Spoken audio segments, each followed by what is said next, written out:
നാരായണം നമസ്കൃത്യ നരം ചൈവ നരോത്തമം ദേവീം സരസ്വതീം വ്യാസം തതോ ജയമുദീരയേ. അർത്ഥശാസ്ത്രമിദം പുണ്യം ധർമ്മശാസ്ത്രമിദം പരം മോക്ഷശാസ്ത്രമിദം പ്രോക്തം വ്യാസേനാമിത ബുദ്ധിനാ.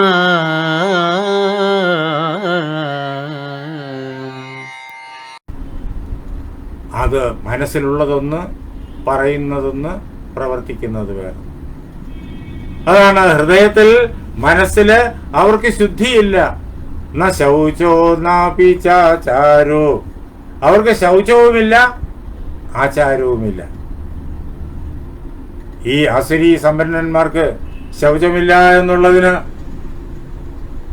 ഇതേ ഉദ്യോഗ പർവത്തിലെ തന്നെ ഒരു സന്ദർഭം എല്ലാവരുടെയും മുന്നിലേക്ക് കൊണ്ടുവരികയാണ്. ദുര്യോധനന് മനഃശുദ്ധി തെളിവില്ല എന്ന് കാണിക്കുന്ന, വളരെ പ്രകടമായി തന്നെ കാണിക്കുന്ന ഒരു സന്ദർഭം. എന്താ അത്? യുദ്ധത്തിനു വേണ്ടിയിട്ടുള്ളതായ തയ്യാറെടുപ്പ് കൗരവപക്ഷത്തും പാണ്ഡവപക്ഷത്തും തകർത്ത് നടന്നുകൊണ്ടിരിക്കുകയാണ്. കൗരവന്മാര് ഹസ്തിനാപുരത്തിരുന്നു കൊണ്ട് എല്ലാ ബന്ധുക്കളെയും അതേപോലെ എല്ലാ സുഹൃത്തുക്കളെയും, ഇതൊന്നും അല്ലാതുള്ള ആളുകളെ പോലും, രാജാക്കന്മാരെ എല്ലാവരെയും ക്ഷണിക്കുകയാണ്. എന്റെ പക്ഷത്ത് ചേരണം, എനിക്ക് വേണ്ടിയിട്ട് ഈ കുരുക്ഷേത്രത്തിൽ വന്നിട്ട് യുദ്ധം ചെയ്യണം, എന്നെ ജയിപ്പിക്കണം, ഇങ്ങനെ ക്ഷണിക്കുകയാണ് ഹസ്തിനാപുരത്തിരുന്നുകൊണ്ട് ദുര്യോധനൻ. അതേപോലെ യുധിഷ്ഠിരനും തന്റെ ബന്ധുക്കളെയും സുഹൃത്തുക്കളെയും ഒക്കെ ക്ഷണിക്കുക. പിന്നെ അന്നൊരു ആചാരമുണ്ട്, ആദ്യം ആരെ ക്ഷണിക്കുന്നു അവരുടെ പക്ഷത്ത് ചേരുക, അങ്ങനെയുമുണ്ട്. അത് ഇപ്പോ രണ്ടുപേരും ഏതാണ്ട് ഒരുപോലെയാണ് എന്ന് വന്നു കഴിഞ്ഞാൽ ആദ്യം ഒരു പക്ഷത്ത് ചെന്ന് പിടിക്കത്തക്ക രീതിയിൽ ആ ആളിനോട് പ്രത്യേകിച്ച് ഒരു വലിയ മമതാദാർഢ്യമൊന്നുമില്ല എന്നുള്ള അവസ്ഥ വരുമ്പോൾ ആദ്യം ആര് വിളിക്കുന്നു അവരുടെ പക്ഷത്തങ്ങ് ചെയ്യും. ഇങ്ങനെയൊക്കെ പല പ്രകാരത്തിൽ പലരും പല വശങ്ങളിൽ ചെന്നു. ചിലർക്കൊക്കെ പാണ്ഡവരോട് കടുത്തതായ അമർഷമുണ്ട്, കൃഷ്ണനോട് അമർഷമുണ്ട്, അവരൊക്കെ ആ അമർഷം തീർക്കാൻ കൗരവപക്ഷത്തെയാണ്. ചിലർക്ക് കൗരവന്മാരോട് അമർഷമുണ്ട്, അവരാ അമർഷം തീർക്കാൻ പാണ്ഡവന്മാരോടൊപ്പം ചേർന്നു. ഇങ്ങനെ പലരും പല പല കാരണങ്ങളാൽ രണ്ടു വശത്തും ചേർന്നുകൊണ്ടിരിക്കുന്ന അവസരം. ആ അവസരത്തിലാണ് അന്നത്തെ വലിയ സൈനിക നിരകളില് ഗംഭീരമായിട്ടുള്ളത് യാദവന്മാരുടെ സൈന്യമാണ് ദ്വാരകയിൽ. അവരുടെ നേതാക്കന്മാരോ കൃഷ്ണനും ബലഭദ്രനും, ലോകം കണ്ട ഏറ്റവും വലിയ പോരാളികൾ, അവരെ തങ്ങൾക്ക് ലഭിക്കണം എന്നുള്ള മത്സരം പാണ്ഡവന്മാർക്കും കൗരവന്മാർക്കും ഉണ്ടായി. ദുര്യോധനൻ നേരിട്ട് പുറപ്പെട്ടു, യുധിഷ്ഠിരൻ അർജുനനെ അയച്ചു. അവർ രണ്ടുപേരും ചെന്നതും ക്ഷണിച്ചതും കൃഷ്ണൻ സൈന്യം മുഴുവൻ ദുര്യോധനന് കൊടുത്തിട്ട് ആയുധമെടുക്കില്ല താൻ, യുദ്ധം ചെയ്യില്ല താൻ എന്നൊക്കെ പ്രതിജ്ഞ ചെയ്തിട്ട് അർജുനൻ കൃഷ്ണനെ മാത്രം സ്വീകരിച്ചു. അർജുനനോടൊപ്പം യുധിഷ്ഠിര സമീപത്തേക്ക് വന്നതും ഒക്കെ നാം കണ്ടു. ദുര്യോധനൻ വളരെ സന്തോഷത്തിലായിരുന്നു. സൈന്യം മുഴുവൻ തനിക്ക് ലഭിച്ചു. അതിൽ പരം ഭാഗ്യം എന്തിരിക്കുന്നു? അന്നത്തെ ഏറ്റവും വലിയ ബലിഷ്ഠമായ സൈന്യമാണ്. ആയുധം എടുക്കാത്ത കൃഷ്ണനെ ആർക്ക് വേണം? ആയുധം എടുത്തിരുന്നെങ്കിൽ ശരി. ആയുധം എടുക്കില്ല, യുദ്ധവും ചെയ്യില്ല, പിന്നെ എന്തിനാ കൃഷ്ണൻ പടക്കളത്തിൽ വരുന്നത്? അങ്ങനെയുള്ള കൃഷ്ണനെ തനിക്ക് ആവശ്യമില്ല. ആ കൃഷ്ണനെ കൊണ്ട് പ്രയോജനവും ഇല്ല. ഏതായാലും കൃഷ്ണനെ അർജുനൻ സ്വീകരിച്ചു. കൃഷ്ണൻ പാണ്ഡവപക്ഷത്ത് നിന്നാലും പേടിക്കാനില്ല. ഇതാണ് ദുര്യോധനന്റെ വിചാരം. പാണ്ഡവപക്ഷത്ത് നിന്നാലും പേടിക്കാനില്ല. എന്താ? കൃഷ്ണ ആയുധം എടുക്കില്ല, കൃഷ്ണൻ യുദ്ധവും ചെയ്യില്ല, പിന്നെ അതിന് പേടിക്കണം? പരമാവധി ചമ്മട്ടിയും കടിഞ്ഞാണും പിടിക്കും, അത്രയേ ഉള്ളൂ. അതുകൊണ്ട് തനിക്ക് വേറെ ബുദ്ധിമുട്ടൊന്നും വരാനില്ല. ഇങ്ങനെ സന്തോഷിച്ച് ആ വിദ്വാൻ തിരിച്ചുപോയി. ഇതിനിടയ്ക്ക് ആ വിദ്വാൻ ഒരു കാര്യം അറിഞ്ഞു. പാണ്ഡവരെ സഹായിക്കാൻ വേണ്ടിയിട്ട് ശല്യര് മദ്രദേശത്ത് നിന്ന് വലിയൊരു സൈന്യവുമായിട്ട് ഇങ്ങ് യുധിഷ്ഠിരൻ ഇരിക്കുന്നിടത്തേക്ക് വരികയാണ്. അപ്പോ ഏറെ മരുഭൂമികളുള്ള പ്രദേശത്തിലൂടെയാണ് അദ്ദേഹത്തിന് കടന്നു വരേണ്ടത്. യാത്ര വളരെയേറെ ദുഷ്കരമായിരിക്കും. ഇദ്ദേഹത്തെ വളഞ്ഞു പിടിക്കണം എന്ന് ദുര്യോധനൻ പ്ലാൻ. അതാണ്, മനസ്സിന് ശുദ്ധിയില്ല, ചെയ്യുന്നതൊക്കെ കാപട്യം. അതിന്റെ പിന്നിൽ വേറെ ലക്ഷ്യമുണ്ട്. ആ ലക്ഷ്യം ഉള്ളിൽ ഇരിപ്പുണ്ട്, പ്രവർത്തിക്കുന്നത് വേറെ.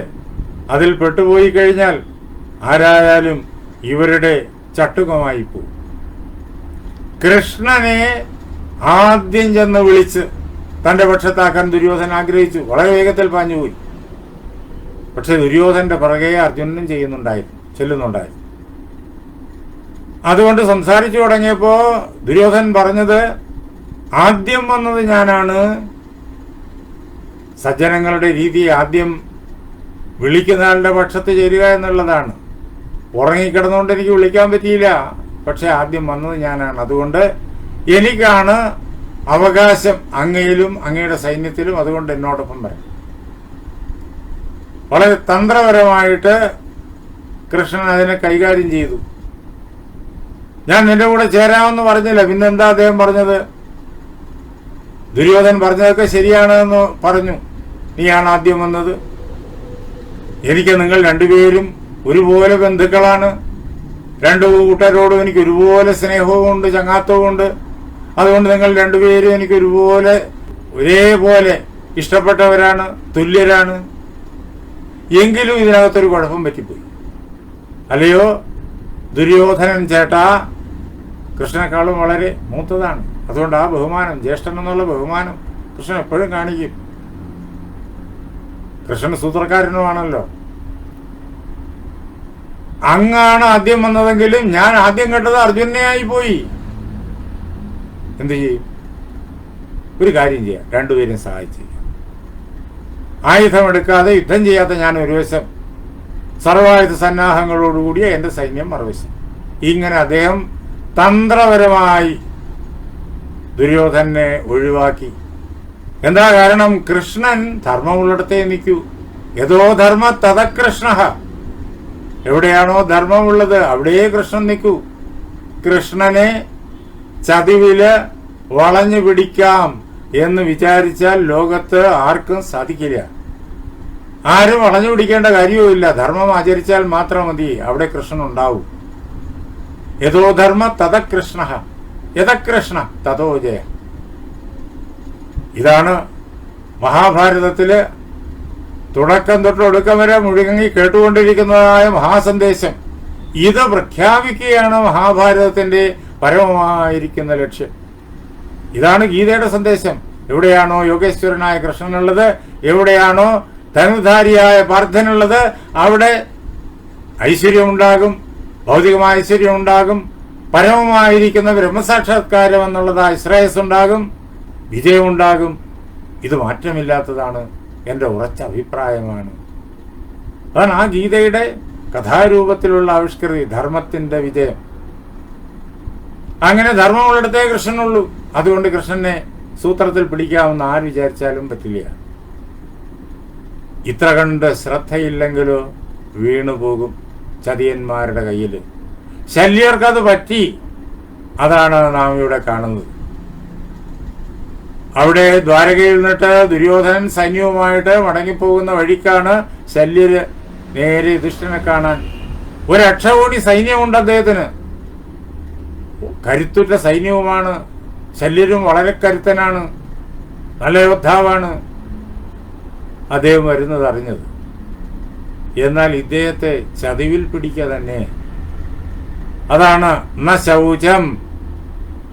ഈ ആസുരി സമ്പന്നന്മാർക്ക് മനസ്സിന്റെ ശുദ്ധിയില്ല.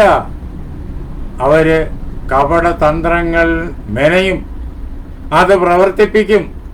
നല്ല ആളുകളെപ്പോലും വഞ്ചിച്ചതിനകത്തിടും. ഇതാ ഉദ്യോഗപർവത്തില് 8-ാമത്തെ അധ്യായത്തിലേക്ക് നമ്മൾ പ്രവേശിക്കുകയാണ്. ശല്യശ്രുത്വാ തു ദൂതാനാം സൈന്യേന മഹതാവൃതഃ അഭ്യയാത് പാണ്ഡവാൻ രാജൻ സഹപുത്രൈർമഹാരഥൈഃ. ശല്യര് മദ്ര ദേശത്തെ അധിപനായിരിക്കുന്ന മദ്ര രാജാവ്, അദ്ദേഹത്തിന്റെ സഹോദരിയാണ് മാദ്രി. മാദ്രിയുടെ മക്കളാണ് നകുലനും സഹദേവനും. സ്വാഭാവികമായിട്ടും ശല്യര് പാണ്ഡവന്മാരുടെ അമ്മാവൻ, പാണ്ഡവന്മാരെ യുദ്ധത്തില് സഹായിക്കാൻ കടപ്പെട്ടവൻ. അതുകൊണ്ട് അദ്ദേഹം ഈ വൃത്താന്തം അറിഞ്ഞ ഉടനെ പുറപ്പെടാൻ തയ്യാറായി. യുധിഷ്ഠിരന്റെ ദൂതന്മാര് എല്ലാ രാജ്യങ്ങളിലും ചെന്നു. ഇദ്ദേഹത്തിന്റെ ദുര്യോധനന്റെ ദൂതന്മാര് ചെല്ലുന്നത് പോലെ യുധിഷ്ഠിരന്റെ ദൂതന്മാർ ചെന്ന് കാര്യങ്ങളെല്ലാം വിശദീകരിച്ചു. ശല്യരെ യുധിഷ്ഠിര പക്ഷത്ത് നിന്ന് കൗരവന്മാരെ നേരിടാൻ വേണ്ടി ക്ഷണിച്ചു. അദ്ദേഹം ഇതെല്ലാം അറിഞ്ഞിട്ട് ദൂതാനാം, ദൂതന്മാരുടെ വാക്കുകളെ കേട്ടിട്ട് ശല്യർ എന്ത് ചെയ്തു? തന്റെ വലിയ സൈന്യത്തോടൊപ്പം വളരെ വേഗത്തില് യുധിഷ്ഠിര മഹാരാജാവ് ഇരിക്കുന്ന ആ വിരാട് നഗരിയിലേക്ക് പുറപ്പെടുകയായി. ആരോടൊപ്പം? മഹാരഥന്മാരായിരിക്കുന്ന തന്റെ പുത്രന്മാരോടൊപ്പം. സൈന്യത്തിന്റെ ഓരോ വിഭാഗത്തെയും നയിക്കാനായിട്ട് തന്റെ മക്കളുണ്ട്. അവർ മഹാരഥന്മാർ തന്നെയാണ്. അവരോടൊപ്പം സർവസന്നാഹങ്ങളുമായിട്ട് അദ്ദേഹം പുറപ്പെട്ടു. അനേക യോജനകൾ സഞ്ചരിക്കണം മണലാരണ്യങ്ങളിലൂടെ. അങ്ങനെ വിപുലമായ ആ സൈന്യവുമായിട്ട് അദ്ദേഹം മുന്നോട്ട് വരികയാണ്. അക്ഷൗഹിണീപതി രാജൻ മഹാവീര്യ പരാക്രമ. അക്ഷൗഹിണി, ഒരു അക്ഷൗഹിണിയുടെ ഉടമയാണ് അദ്ദേഹം.